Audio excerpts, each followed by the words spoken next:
Hello viewers, welcome to compete IQ, your gateway to exam success. आज हम करेंगे top 100 GKGS MCQ PYQ practice set, जिसमें हमने most repeated previous year questions को include किया है। ये सेशन आप लोगों को सभी गवर्नमेंट एग्जामिनेशन में हेल्पफुल होगा, जिसमें भी GKGS पूछा जाता है। तो वीडियो को एंड तक ज़रूर देखिएगा and let's begin. Which of the following lakes is a salt water lake? Following options में से जो सॉल्ट वाटर लेक है वो है चिलिका लेक। इंडिया का लार्जेस्ट सॉल्ट वाटर लेक जो है वो है चिलिका लेक, ओडिशा में लोकेटेड है। ये क्वेश्चन आप लोग इजीली आंसर कर सकते थे। सुपीरियर लेक जो है USA में लोकेटेड है, largest fresh water lake of the world है। यह second largest fresh water lake of the world है। एंड बैकाल लेक जो है वो largest lake of the world है। And Chilika lake largest salt water lake of India, located in Odisha. तो correct answer is Chilika. Wings of fire is the autobiography of. Wings of fire जो है ये doctor APJ Abdul Kalam का autobiography है, और former president of India. तो correct answer is APJ Abdul Kalam. The dash of the Indian Constitution defines the fundamental duties of Indian citizens. Indian citizens के fundamental duties कौन सा आर्टिकल डिफाइन करता है? Then fundamental duties article 51A part 4A of the Indian constitution में mentioned है। तो correct answer is article 51A। What type of vegetation is represented by Sundarbans, the world's largest delta located in the Bay of Bengal? इस question से आपको 2 points clear होंगे। World का largest delta कौन सा है? देन सुंदरबन। एंड सुंदरबन में कौन से वेजिटेशन पाए जाते हैं? देन मैंग्रोव फॉरेस्ट पाया जाता है सुंदरबन में। वर्ल्ड का लार्जेस्ट मैंग्रोव फॉरेस्ट वेजिटेशन कहाँ पे लोकेटेड है? अगर ये पूछे देन वो भी सुंदरबन होगा। 3 क्वेश्चंस एक ही क्वेश्चन में आपको मिल गए। तीनों पॉइंट्स याद रखिए, इंपॉर्टेंट है, एग्जाम में पूछा जाता है। Correct answer is mangrove forest. The Mumbai high region in Arabian sea is known for mining dash.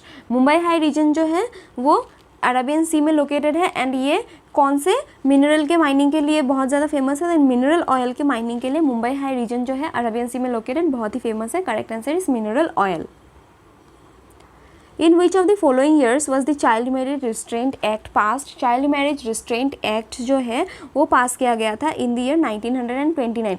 कौन से इंडिया के ब्रिटिश गवर्नर एसोसिएटेड है चाइल्ड मैरिज प्रोहिबिशन एक्ट के साथ? वो आप लोग कमेंट बॉक्स में मेंशन कीजिए, आप लोग का होमवर्क है। And correct answer is 1929। According to the census of India 2011, which state recorded highest literacy rate? Highest literacy rate जो है 2011 सेंसस के अकॉर्डिंग केरला का है। सेकंड हाईएस्ट जो है वो मिजोरम का है। एंड अगर यूनियन टेरिटरीज में पूछे, स्टेट्स में केरला, यूनियन टेरिटरीज में Lakshadweep has the highest literacy rate among the union territories, and states में Kerala. Correct answer is Kerala. Kerala के बाद कौन सा आता है? Then Mizoram.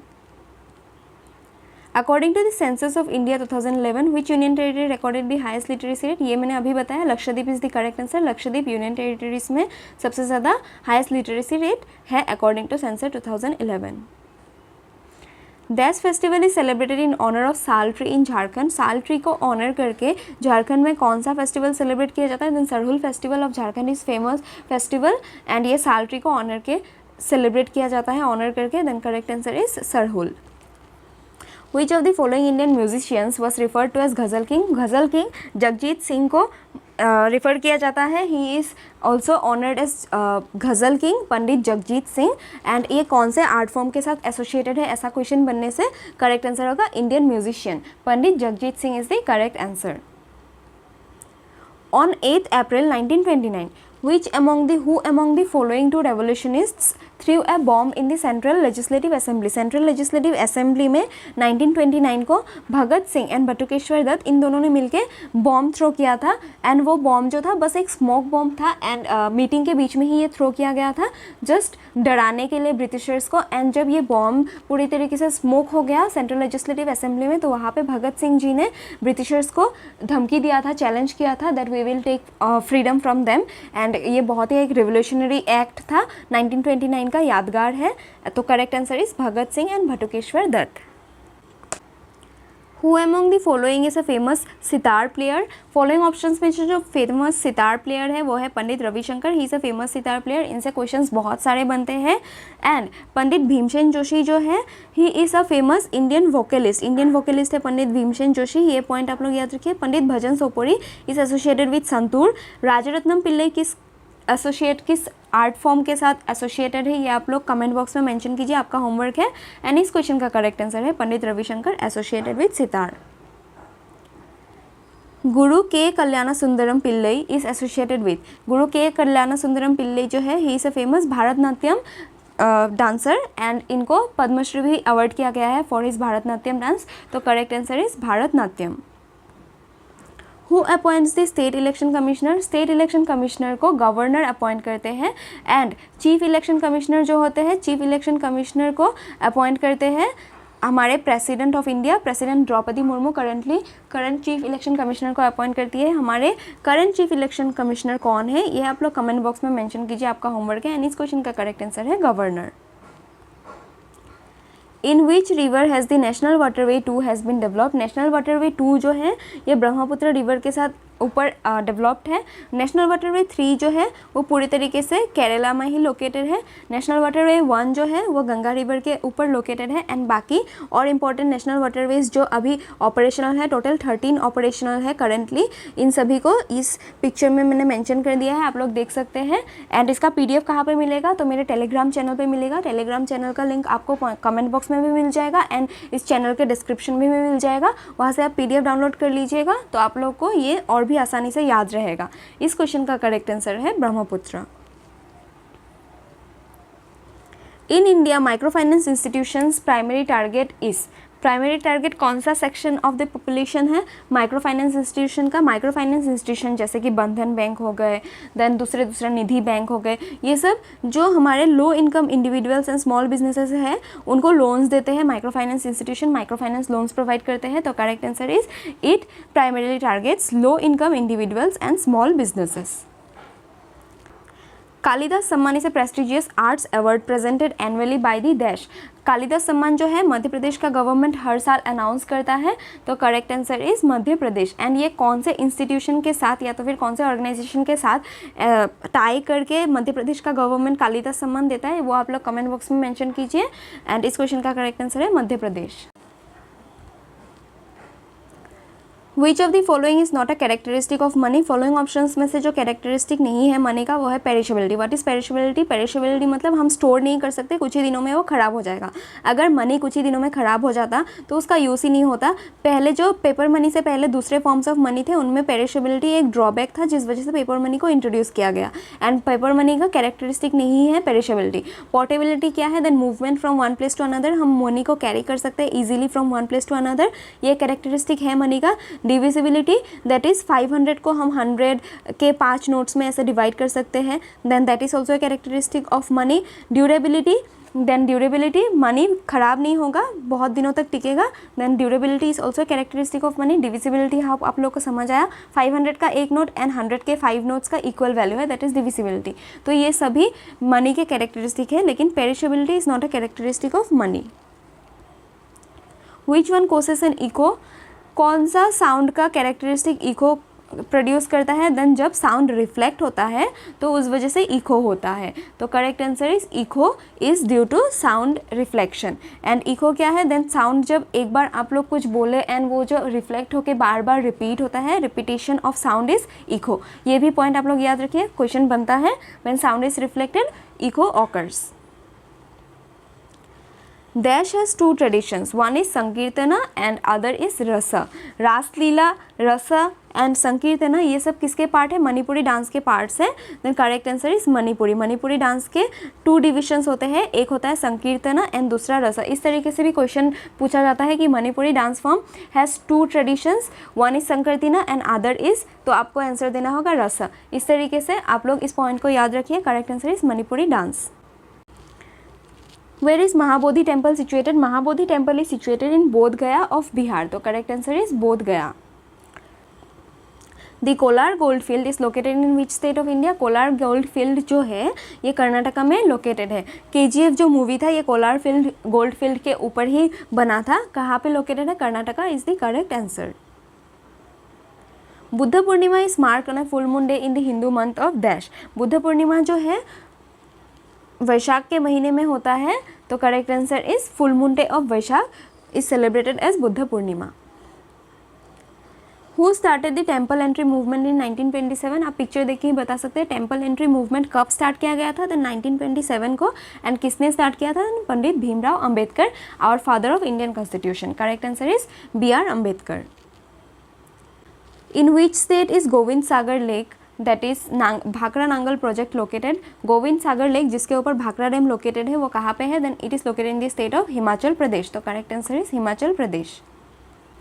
Pandit Ravi Shankar is known world wide for playing which of the following musical instrument? Pandit Ravi Shankar जो है बहुत ही फेमस सितार प्लेयर है। तो correct answer is sitar.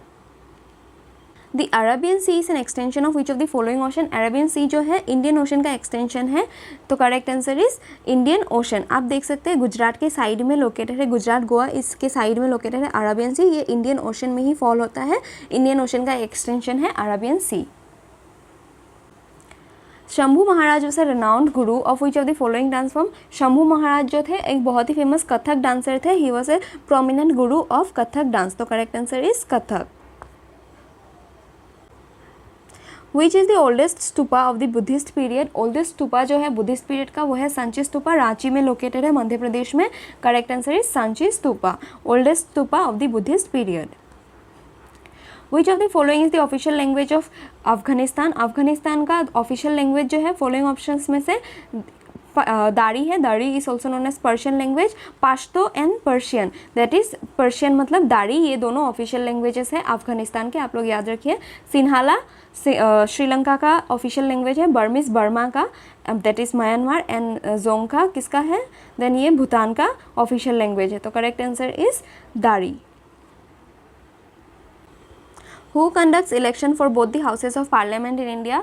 Both the houses of parliament in India के लिए election commission of India host करता है या तो फिर कंडक्ट करता है। हमारे चीफ इलेक्शन कमिश्नर प्रेजेंटली कौन है? This is our chief election commissioner presently. इनका नेम आप लोग कमेंट बॉक्स में मेंशन कीजिए। एंड अदर दो जो है ये दोनों इलेक्शन कमिश्नर्स हैं, बीच वाले हैं चीफ इलेक्शन कमिश्नर्स। आप लोग ये पिक्चर में जो भी इंसान मेंशनड है आप लोग उनका नेम कमेंट बॉक्स में मेंशन कीजिए along with their designations, important है। And correct answer is election commission conducts election for both houses of parliament. The third battle of Panipat was fought in which of the following year? Third battle of Panipat fought किया गया था between the Marathas versus Ahmad Shah Durrani. Ahmad Shah Durrani and Marathas के बीच में 1761 में third battle of Panipat हुआ था। और बाकी दो battles that is first battle of Panipat and second battle of Panipat का हुआ था। फर्स्ट बैटल ऑफ पानीपत 1526 में हुआ था बिटवीन बाबर एंड इब्राहिम लोदी, जिसमें बाबर ने इब्राहिम लोदी को डिफीट किया एंड लोदी डायनेस्टी खत्म करके मुगल डायनेस्टी को एस्टेब्लिश किया था in the year 1526 by Babur. यह था first battle of Panipat. And second battle of Panipat कब हुआ था? देन 1556 में हुआ था second battle of Panipat between Akbar and Hemu that is Hemchandra Vikramaditya. ये तीनों बैटल्स ऑफ पानीपत आप लोग याद रखिए, एग्जाम में क्वेश्चंस बनता है। इस क्वेश्चन का करेक्ट आंसर है 1761। Untouchable is a novel written by? Untouchable जो है ये मुल्कराज आनंद का नॉवल है। तो correct answer is Mulk Raj Anand. Which dance form is associated with? Natwari dance. Natwari dance form जो है ये कथक डांस के साथ एसोसिएटेड है, आप पिक्चर देख के ही बता सकते थे। तो correct answer is Kathak. Birsa Munda hockey stadium is one of the India's largest hockey stadium situated in which state? Birsa Munda hockey stadium जो इंडिया का one of the largest hockey stadium है ये लोकेटेड है in the state of Odisha. तो correct answer is Odisha. इसी stadium में पिछली बार 36 national hockey games जो है होस्ट किया गया था इन ओडिशा, बिरसा मुंडा हॉकी स्टेडियम। तो ये इंपॉर्टेंट है, आप लोग याद रखिए। Correct answer is Odisha. The DPSP directive principles are largely classified into three broad categories. Which of the following is not a part of the classification? DPSP जो है इंडिया का आर्टिकल 36 से लेके आर्टिकल 51 तक मेंशन्ड है in part 4 of the Indian constitution. And Indian constitution के part 4 article 36 to 51 के जो DPSP है उनको 3 ब्रॉड कैटेगरीज में डिवाइड किया गया है। वो 3 कैटेगरीज है लिबरल, सोशलिस्ट एंड गांधीयन। ये तीनों टाइप के प्रिंसिपल्स में डिवाइड किया गया है DPSP को। Authoritative is not a form of DPSP। तो correct answer is authoritative. Who wrote the book Sita and illustrated retelling of the Ramayana? ये बुक जो है ये देवदूत पटनायक ने लिखा था। तो correct answer is Devdutt Pattanaik wrote the book Sita and illustrated retelling of the Ramayana. The Kashed Matsya or victory dance is the dance of dash tribe of Meghalaya. Following options में से कौन सा tribe of Meghalaya Kashed Matsya dance perform करता है?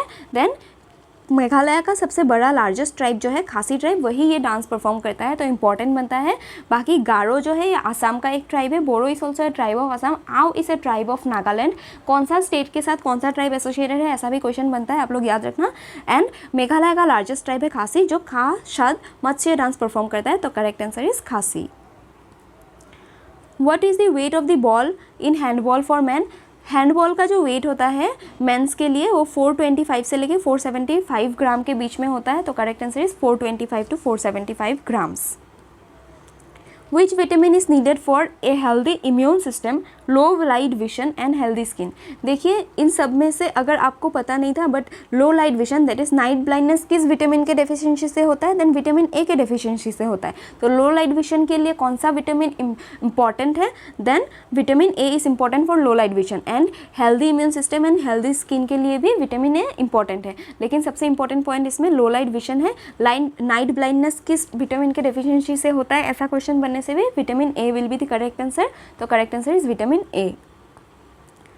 What is the most powerful weapon that enables the parliament to ensure executive accountability? Executive accountability कौन से motion के साथ वेपन है जिससे एग्जीक्यूटिव एंड अकाउंटेबिलिटी इंश्योर किया जाता है? देन नो कॉन्फिडेंस मोशन, जिससे गवर्नमेंट जो प्रेजेंटली रूल कर रहे हैं उनको गिरा दिया जा सकता है। एग्जीक्यूटिव कौन होते हैं? देखिए गवर्नमेंट के 3 फॉर्म्स होते हैं, एग्जीक्यूटिव, लेजिस्लेटिव एंड जुडिशियरी, जिसमें से लेजिस्लेटिव है पार्लियामेंट जो लॉज फॉर्म करता है, आई मीन एक्ट्स फॉर्म करता है, एग्जीक्यूटिव उनको इम्प्लीमेंट करते हैं एंड उनको अच्छे से इम्प्लीमेंट किया गया है कि नहीं वो जुडिशियरी देखते हैं। तो एग्जीक्यूटिव का जो इम्प्लीमेंटेशन का जो अकाउंटेबिलिटी है एंड एग्जीक्यूटिव मेजोरिटी में है कि नहीं, ये नो कॉन्फिडेंस मोशन से देखा जाता है। अगर मेजोरिटी में है देन ओके, अगर मेजोरिटी में नहीं है तो नो कॉन्फिडेंस मोशंस के थ्रू से वोटिंग होता है एंड उससे जो प्रेजेंटली गवर्नमेंट है उनको गिरा दिया जा सकता है। नो कॉन्फिडेंस मोशन 2019 में बहुत न्यूज़ में था, 2023 में भी न्यूज़ में था, तो आने के चांसेस है एग्जाम में, आप लोग याद रखिए। Correct answer is no confidence motion. Which one of the following forms of dance is Shobhana Narayan known for? Shobhana Narayan जो है आप पिक्चर में देख सकते हैं, ये कौन से डांस के साथ एसोसिएटेड है? Then she is associated with Kathak, तो correct answer is Kathak. Which one of the following is the capital of Cambodia? Cambodia का कैपिटल कौन सा है? Then Phnom Penh is the capital of Cambodia, तो correct answer is Phnom Penh. The first modern industry to develop in India was? India में first modern industry कौन सा develop हुआ था? देन फॉलोइंग ऑप्शंस में से करेक्ट आंसर है iron and steel industry. It was the first modern Indian industry to develop in India, तो correct answer iron and steel industry. In which of the following years was the Food Corporation of India set up? Food Corporation of India जो FCI है वो 1965 में setup हुआ था and इसका जो headquarters है वो न्यू दिल्ली में लोकेटेड है, तो correct answer is 1965 and headquarters is in new Delhi. CNG stands for? CNG जो है आप पिक्चर देख के बता सकते हैं, ये जो फुल फॉर्म है CNG का that is compressed natural gas.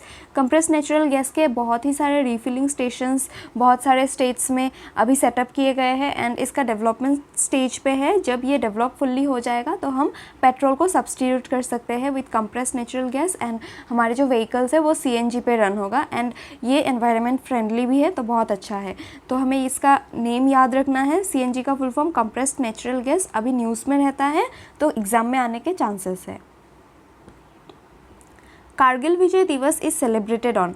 Kargil विजय दिवस जो है वो हम हर साल 26 जुलाई को सेलिब्रेट करते हैं। कारगिल वार जो है इन द ईयर 1999 हमने जीता था, इंडिया वर्सेस पाकिस्तान था, इंडिया ने पाकिस्तान को हराया। इन बहुत सारे जो LOC that is line of control जो है जिसमें पाकिस्तान ने बहुत सारे इंडिया के स्पेस इलीगली ऑक्यूपाई कर रखे थे, हमने उनको वापस लिया in the Kargil war which was fought in the year 1999। तो हम कारगिल दिवस हर साल 26 जुलाई को सेलिब्रेट करते हैं।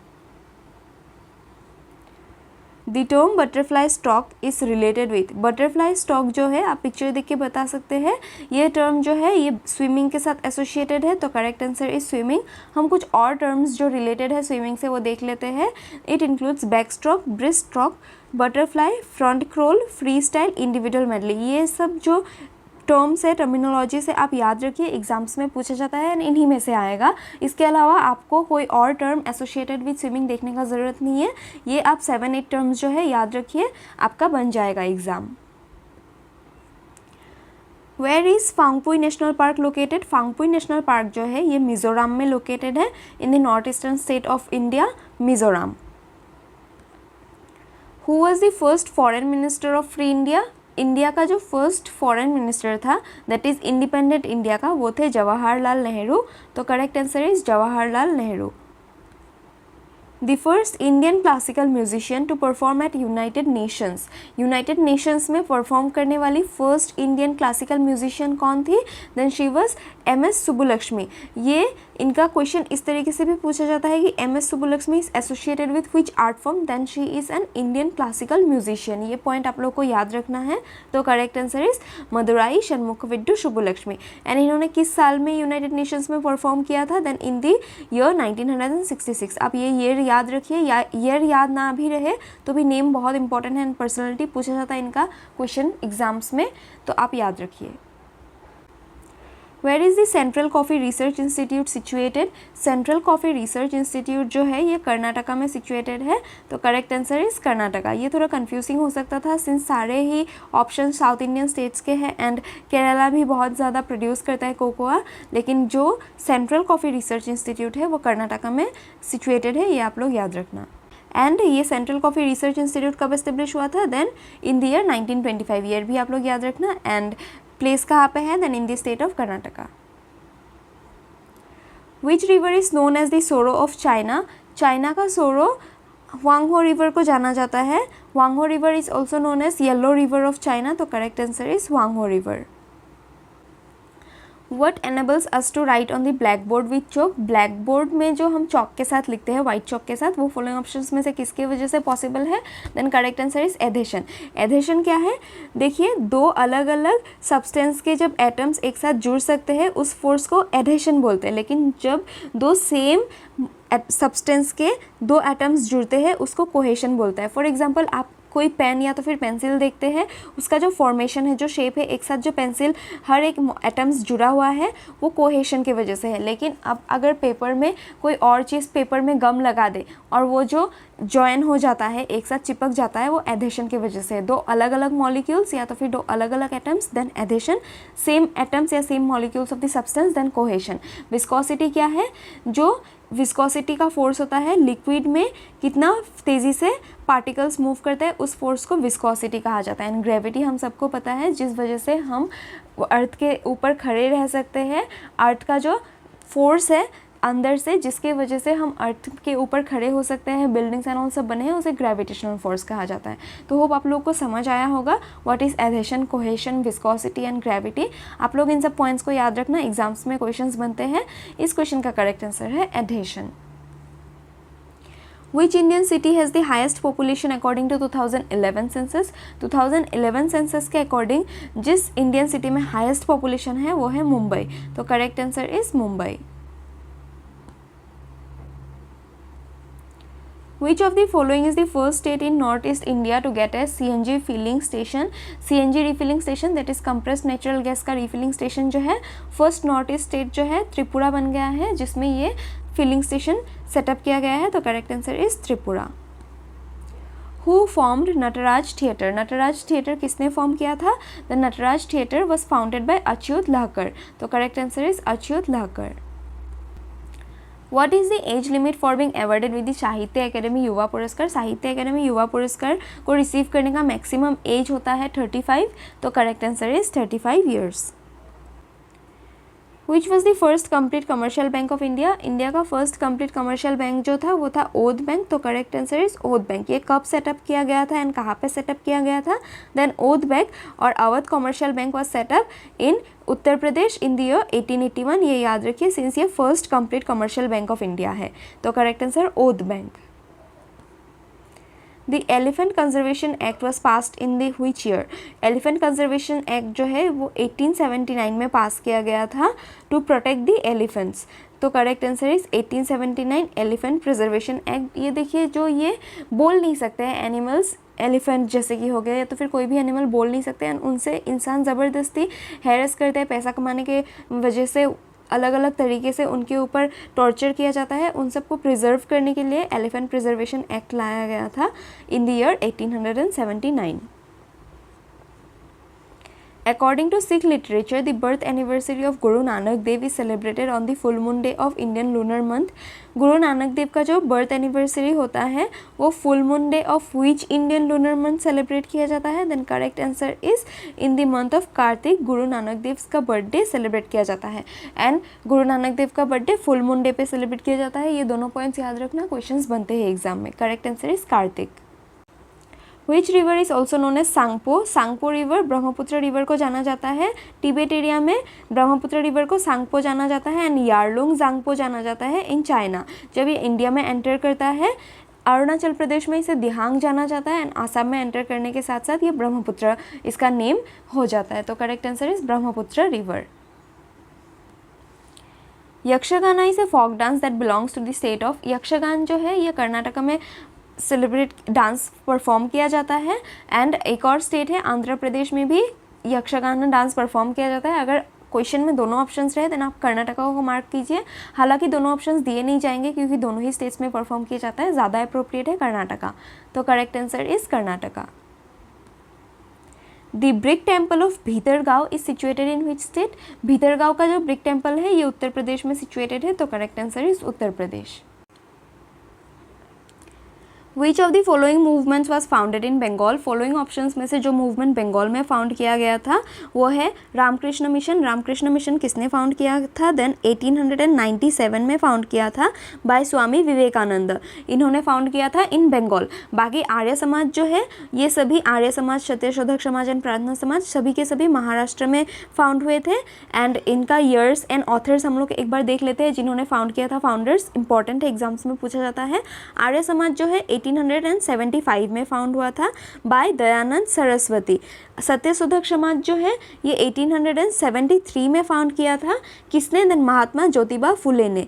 एंड प्रार्थना समाज जो है ये 1867 में फाउंड हुआ था मुंबई में बाय आत्माराम पांडुरंग। ये तीनों ऑथर्स एंड ईयर्स आप लोग याद रखिए, एग्जाम्स में पूछा जाता है। And Ramakrishna mission 1897 Swami Vivekananda in Bengal. तो correct answer is Ramakrishna mission. On 15th of August 1947, the first Prime Minister of India, Jawaharlal Nehru, raised the Indian national flag above the Dash Gate of the Red Fort in Delhi. Red fort में जो है 4 gets है, उन 4 gets में से Lahori gate में पंडित जवाहरलाल नेहरू ने India का फ्लैग फ्री इंडिया में on independence day 15 August 1947 first time के लिए होस्ट किया था। कहाँ पे? Then Lahori gate. ये पॉइंट आप लोग याद रखिए। एंड रेड फोर्ट के जो 4 अदर गेट्स हैं उनका नेम्स क्या है? Then Lahori gate, Delhi gate, Yamuna gate and Salimgarh gate. This are the 4 gates of red fort, जिनमें से लाहौरी गेट में इंडियन नेशनल फ्लैग को फर्स्ट टाइम के लिए होस्ट किया गया था on 15 August 1947 by our first prime minister Jawaharlal Nehru. Mandarin is the official language of which neighbouring country of India? Mandarin जो है चाइना का ऑफिशियल लैंग्वेज है। तो correct answer is China. And बाकी इन तीनों स्टेट्स का हम लोग ऑफिशियल लैंग्वेजेस देख लेते हैं सिंस नेबरिंग कंट्री से, तो पूछा जाएगा एग्जाम्स में। भूटान का जो ऑफिशियल लैंग्वेज है वो है जोंगखा। अफगानिस्तान का 2 ऑफिशियल लैंग्वेज है, पाश्तो एंड पर्शियन। पर्शियन को दारी भी बोला जाता है। एंड श्रीलंका का भी 2 ऑफिशियल लैंग्वेज है, सिन्हाला एंड तमिल। तमिल श्रीलंका के साथ साथ और किसका ऑफिशियल लैंग्वेज है अदर देन इंडिया पूछा जाता है? Then correct answer is Singapore का भी ऑफिशियल लैंग्वेज है तमिल। ये दोनों पॉइंट्स आप लोग याद रखना। इस क्वेश्चन का करेक्ट आंसर है चाइना।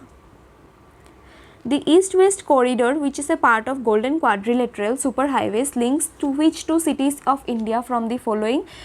ईस्ट-वेस्ट का जो कॉरिडोर है गोल्डन क्वाड्रिलेटरल कौन सा है? नॉर्थ को साउथ से जोड़ता है एंड ईस्ट को वेस्ट से जोड़ता है, जिनमें से ईस्ट और वेस्ट में शिलचर एंड पोरबंदर ऑफ गुजरात। शिलचर कहाँ पे है? देन शिलचर आसाम में है एंड पोरबंदर कहाँ पे है? गुजरात में है। इन दोनों को ईस्ट और वेस्ट कनेक्ट करता है। ये ईस्ट हुआ, ये वेस्ट हुआ। एंड नॉर्थ साउथ को कौन सा कनेक्ट करता है? देन कश्मीर से लेके कन्याकुमारी तक नॉर्थ साउथ में कनेक्टेड है। ये पॉइंट्स आप लोग याद रखना। नॉर्थ ईस्ट वेस्ट का है Silchar and Porbandar, and north and south का कौन सा है, then Srinagar of Jammu and Kashmir and Kanyakumari in Tamil Nadu. ये दोनों पॉइंट्स याद रखना, गोल्डन क्वाड्रिलेटरल का पूछा जाता है। What is the name of the seventh most abundant metal in the Earth's crust which is derived from the medieval Latin word kalium?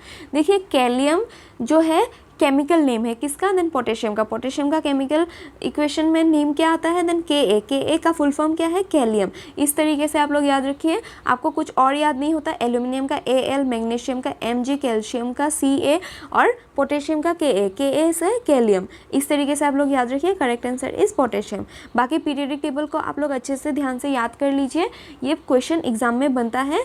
कितने periods हुए, देन 7 पीरियड्स है, एंड कितने ग्रुप्स है पीरियडिक टेबल में, देन 18 ग्रुप्स है। ये दोनों points भी आप लोग याद रखिए, पूछा जाता है। Nile river flows into the, Nile river जो है वर्ल्ड का लॉन्गेस्ट रिवर है, longest river of the world, then Nile river, and ये कहाँ पे है, देन अफ्रीका में ये फ्लो होता है नाइल रिवर। तो ये कहाँ पे जाके डिपॉजिट होता है, ये भी क्वेश्चन इंपॉर्टेंट बनता है, देन मेडिटेरेनियन सी में, अफ्रीका में फ्लो होकर मेडिटेरेनियन सी में डिपॉजिट होता है। नाइल रिवर वर्ल्ड का लॉन्गेस्ट रिवर है, तो correct answer is Nile river flows into Mediterranean sea. Which of the following is not related to the sport of swimming, swimming के sports से following options में से कौन सा रिलेटेड टर्म नहीं है, देन पेनल्टी कॉर्नर जो टर्मिनोलॉजी है ये हॉकी के साथ एसोसिएटेड है। बाकी breaststroke, backstroke, freestyle ये सभी स्विमिंग के साथ एसोसिएटेड है, आप लोग याद रखना। एंड पेनल्टी कॉर्नर किसके साथ, देन हॉकी। तो correct answer is penalty corner.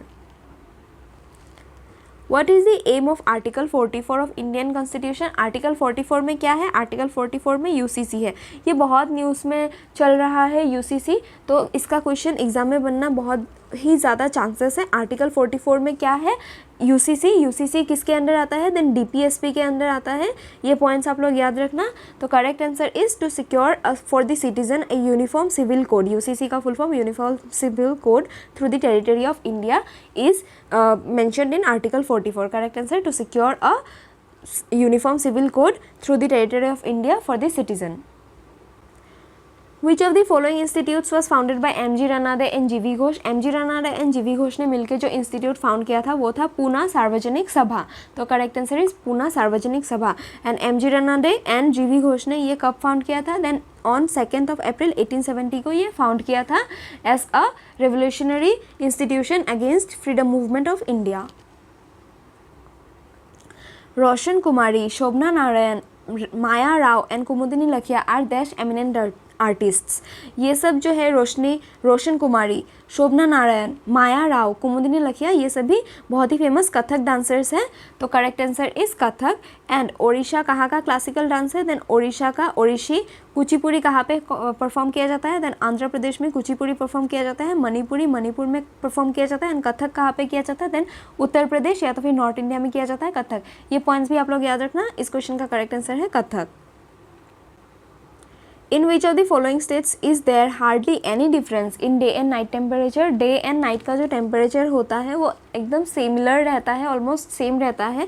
जैसे कि अगर दिन में 30 रहा तो रात को भी 30 या तो फिर 31, 29 इस तरीके से सिमिलर रहता है। ये कहाँ पे है, डे एंड नाइट का टेम्परेचर सिमिलर, केरला में। तो correct answer is Kerala. The dancers Padma Subrahmanyam, Alarmel Valli, Yamini Krishnamurthy, Anita Ratnam, ये सब ग्रेट एक्सपोनेंट्स है किस डांस के, देन भारतनाट्यम के। मोहिनीअट्टम कहाँ पे किया जाता है, केरला में किया जाता है। कथक उत्तर प्रदेश में किया जाता है। भारतनाट्यम कहाँ का क्लासिकल डांस है, तमिलनाडु का है। एंड ओडिशी ओडिशा का। एंड ये सभी जो है बहुत ही फेमस एक्सपोनेंट्स है, आप लोग याद रखिए। इस तरीके से भी क्वेश्चन बनेगा, Padma Subrahmanyam is associated with, Yamini Krishnamurthy is associated with. तो आपको करेक्ट आंसर मार्क करना होगा भारतनाट्यम। तो correct answer is Bharatanatyam. Indian classical vocalist Pandit Jasraj belong to which of the following musical gharanas. आप लोग को ये याद रखना है पंडित जसराज किस आर्ट फॉर्म से एसोसिएटेड है, then he is a Indian classical vocalist. ये आप लोग पहला पॉइंट याद रखिए। एंड ये कौन से घराने से बिलोंग करते हैं, देन मेवाती घराना। जब क्वेश्चन टफ करना होगा एग्जामिनर को तो ये इस तरीके का सवाल पूछेंगे, कौन से घराने से। एंड अगर ईजी पैटर्न में पूछे then Pandit Jasraj is associated with which art form, then he is an Indian classical vocalist. ये दोनों पॉइंट्स आप लोग याद रखना। करेक्ट आंसर इज मेवाती घराना। Article 29 to 30 of the constitution of India deals with, article 29-30 में cultural and educational rights mentioned है। इस तरीके से भी क्वेश्चन पूछा जाता है कि which articles of India protects the minorities rights in India, minorities का राइट कौन सा आर्टिकल प्रोटेक्ट करता है, then cultural and educational right, that is article 29 and 30। Right to freedom कौन से आर्टिकल में मेंशन्ड है, then right to freedom article 19 से लेके 22 तक मेंशन्ड है। राइट टू इक्वालिटी आर्टिकल 14 से लेके 18 तक, and right to freedom of religion 25 से लेके 28 तक right to freedom of religion है। ये सभी फंडामेंटल राइट्स हैं जो कॉन्स्टिट्यूशन के पार्ट 3 में आता है। आर्टिकल 12 से लेके 35 तक फंडामेंटल राइट्स है। ये पॉइंट्स आप लोग याद रखना। इस क्वेश्चन का करेक्ट आंसर है cultural and educational rights. Which of the following is connected with daily atmospheric weather changes, daily atmospheric weather changes के साथ एटमॉस्फेयर का ट्रोपोस्फेयर लेयर जो है वो एसोसिएटेड होता है। देखिए हमारे लेयर्स जो है सबसे नीचे आता है ट्रोपोस्फेयर, देन आता है स्ट्रेटोस्फेयर, देन आता है mesosphere, then thermosphere and exosphere. 5 layers है टोटल एटमॉस्फेयर के, जिसमें से एटमॉस्फेरिक वेदर चेंजेस जो है वो ट्रोपोस्फेयर में होता है, and correct answer is troposphere. According to the census of India 2011, which of the following state has lowest literacy rate? Lowest literacy rate जो है कौन से स्टेट का है? Then correct answer is Bihar. अगर ऑप्शन में बिहार रहे then बिहार का lowest literacy rate है। लेकिन following options में से कौन सा correct answer है? Then correct answer following options में से है Tripura. Kerala highest literate state है, then Mizoram second highest literate state है। गोवा का भी literacy rate अच्छा है, बट त्रिपुरा का जो literacy rate है वो नीचे से 3rd या 4th नंबर पे आता है, मुझे खास याद नहीं है, बट इस क्वेश्चन का करेक्ट आंसर है Tripura. And lowest literacy rate कौन से स्टेट का? Then Bihar. In which state is famous Brihadeeswara temple situated? Brihadeeswara temple जिसको राजा राजेश्वरा टेम्पल भी कहा जाता है, राजा राजेश्वर ऑफ चोला डायनेस्टी ने बिल्ड किया था इन थंजावुर तमिलनाडु। तो correct answer is Thanjavur Tamil Nadu. Robert Hooke discovered cell in the year, Robert Hooke ने सेल कौन से ईयर में डिस्कवर किया था? देन फॉलोइंग ऑप्शन से करेक्ट आंसर है 1665 में डिस्कवर किया गया था सेल बाय रॉबर्ट हुक। तो करेक्ट आंसर है 1665। Pandit Bhajan Sopori was a famous player of dash, Pandit Bhajan Sopori जो है he is a famous player of santoor. तो correct answer is santoor player Bhajan Sopori. Who is the author of the novel Red Earth and Pouring Rain? Red Earth and Pouring Rain के जो author है वो है विक्रम चंद्रा। तो correct answer is Vikram Chandra. The Nuakhai festival is celebrated in, Nuakhai festival जो है ओडिशा का बहुत ही फेमस फेस्टिवल है। तो correct answer is Odisha. And Nuakhai festival जो है इंडियन कैलेंडर के कौन से मंथ में किया जाता है ये भी पूछा जाता है। देन भाद्र मंथ में किया जाता है, दैट इज भाद्रवा अगस्त सितंबर के बीच में ऑन पंचम tithi 5th day of lunar fortnight. Indian calendar के मंथ्स आप लोग याद रखिए, क्वेश्चंस बनता है इनमें। गणेश चतुर्थी के अगले ही दिन नुआखाई फेस्टिवल सेलिब्रेट किया जाता है in Odisha in the month of Bhadra on पंचम tithi, that is 5th day of lunar fortnight. Correct answer Odisha. Which is the autobiography of Sachin Tendulkar? Sachin Tendulkar का ऑटोबायोग्राफी फॉलोइंग ऑप्शंस में से है playing it my way, playing it my way is the autobiography of Sachin Tendulkar. बाकी unbreakable MC Mary Kom का autobiography है, I am no messiah Sonu Sood का autobiography है, माई many terrorist with God ये किसका ऑटोबायोग्राफी है ये आप लोग कमेंट बॉक्स में मेंशन कीजिए, आप लोग का होमवर्क है। And playing it my way is the correct answer. The Holi mountain Kailash is located in which neighbouring country of India? Kailash पर्वत जो है जिसमें हम सभी हमारे इंडियन माइथोलॉजी के अकॉर्डिंग भगवान शिव एंड पार्वती माता रहती है, दैट इज़ कैलाश माउंटेन। वो कैलाश माउंटेन कहाँ पे लोकेटेड है, कौन से कंट्री में? देन चाइना में लोकेटेड है Kailash mountain. Right now Kailash mountain China में फॉल होता है। तो correct answer is China. Siddhi Dhamal dance is performed in, Siddhi Dhamal dance किस स्टेट का एक फेमस फोक डांस है? देन गुजरात का एक फेमस फोक डांस है सिद्धि धमल डांस। तो correct answer is Gujarat. Mitra Mela was a revolutionary organization founded by, Mitra Mela जो था एक रेवोल्यूशनरी ऑर्गेनाइजेशन था for freedom movement of India founded by Vinayak Savarkar. तो correct answer is Vinayak Savarkar. ये कब फाउंड किया गया था? Then it was founded in 1899, Mitra Mela was founded in 1899 by Vinayak Damodar Savarkar and Ganesh Damodar Savarkar. कहाँ पे? देन नासिक महाराष्ट्र में। एंड 1904 को इसको रीनेम किया गया, मित्र मेला को renamed as Abhinav Bharat society which was also known as young India society. ये पॉइंट्स आप लोग याद रखना। कहाँ पे? देन नासिक महाराष्ट्र। एंड किसने फाउंड किया था? Then Vinayak Savarkar and Ganesh Savarkar. Who among the following is known as Deshbandhu? Deshbandhu जिसका मतलब है फ्रेंड ऑफ द नेशन और फ्रेंड ऑफ द कंट्री, ये किसको जाना जाता है? CR Das, that is Chittaranjan दास को जाना जाता है एज देशबंधु। ये पॉइंट आप लोग याद रखिए। ये कहाँ से बिलोंग करते थे? Then he was a freedom fighter, एक लॉयर थे। कहाँ से? देन बंगाल से। तो correct answer is Chittaranjan Das. Which of the following novel is written by R.K. Narayan? R.K. Narayan के द्वारा जो नॉवल लिखा गया है फॉलोइंग ऑप्शंस में से वो है the guide. The guide is written by R.K. Narayan. बाकी the sword and the sickle, coolie and private life of an Indian prince, ये सभी किसके द्वारा लिखा गया है? देन मुल्कराज आनंद ने लिखा है ये सभी नॉवेल्स। आप लोग याद रखना, private life of an Indian prince, coolie and the sword and the sickle. And correct answer इस क्वेश्चन का है the guide written by R.K. Narayan. Which of the following is the duty of attorney general of India? Attorney general of India जो होते हैं highest law officer होते हैं of the country. Highest law officer of the country कौन? Then attorney general of India. And इनका काम क्या होता है? देन इनका काम होता है to give advice to the government of India on legal matters. Right now attorney general of India कौन है? Present R. Venkat Ramani is the attorney general of India. इनका कौन से आर्टिकल में अटॉर्नी जनरल ऑफ इंडिया के बारे में मेंशन है? आर्टिकल 78 में मेंशन है। ये दोनों पॉइंट्स याद रखना, आप लोग को पूछा जाएगा। एंड स्टेट का जो हाईएस्ट लॉ ऑफिसर होता है वो होता है advocate general. Advocate general of the state, attorney general of India. Advocate general का आप लोग आर्टिकल एंड आप कौन से स्टेट से बिलोंग करते हैं उनके एडवोकेट जनरल आप लोग कमेंट बॉक्स में मेंशन कीजिए, आपका होमवर्क है। एंड इस क्वेश्चन का करेक्ट आंसर है to give legal advice to the government of India on legal matters. What is revenue expenditure? Expenditure के दो फॉर्म्स होते हैं बेसिकली। बजट सिंस आया है इस कुछ ही जुलाई के मंथ में, तो ये क्वेश्चन इंपॉर्टेंट बनेगा।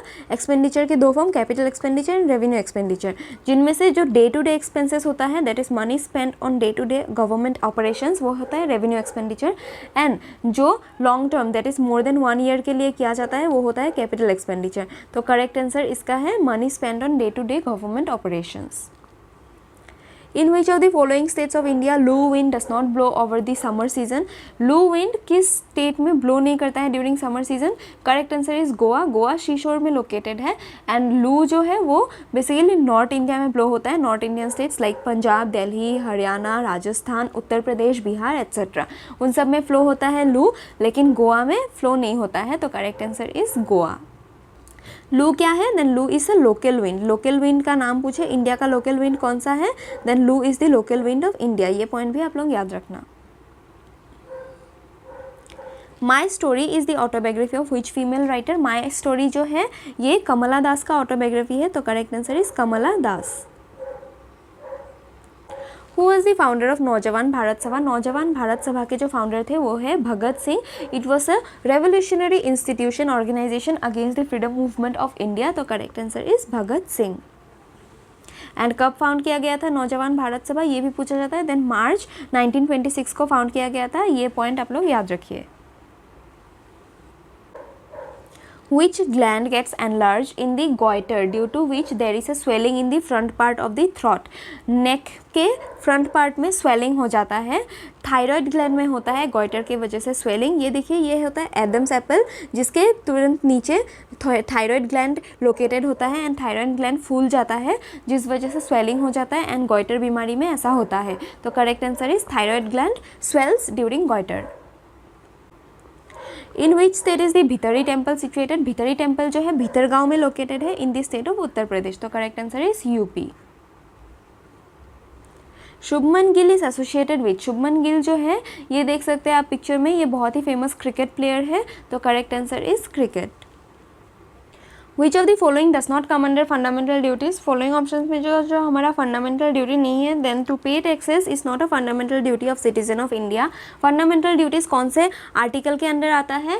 Then fundamental duties comes under part 4A of the Indian constitution. Article 51A of part 4A में मैंशन है fundamental duties. Fundamental duties India के कितने हैं? टोटल 11 फंडामेंटल ड्यूटीज है। 42nd कॉन्स्टिट्यूशनल अमेंडमेंट से फंडामेंटल ड्यूटीज इंट्रोड्यूस किया गया था, जिसमें 10 इंट्रोड्यूस किए गए थे। सरदार स्वर्ण सिंह कमेटी फंडामेंटल ड्यूटीज 8 हमारे सजेस्ट किए थे, जिसमें से 10 और 2 ऐड करके 10 फंडामेंटल ड्यूटीज इंट्रोड्यूस किया गया through 42nd constitutional amendment. And 86th constitutional amendment में चिल्ड्रन एजुकेशन को फंडामेंटल ड्यूटी बना दिया गया। एंड टोटल तो 8 + 2 + 1 11 हो गया हमारा फंडामेंटल ड्यूटीज़। ये आप पिक्चर में देख सकते हैं, ये हमारे फंडामेंटल ड्यूटीज़ है, लेकिन टैक्स पे करना is not a fundamental duty, तो correct answer is to pay taxes.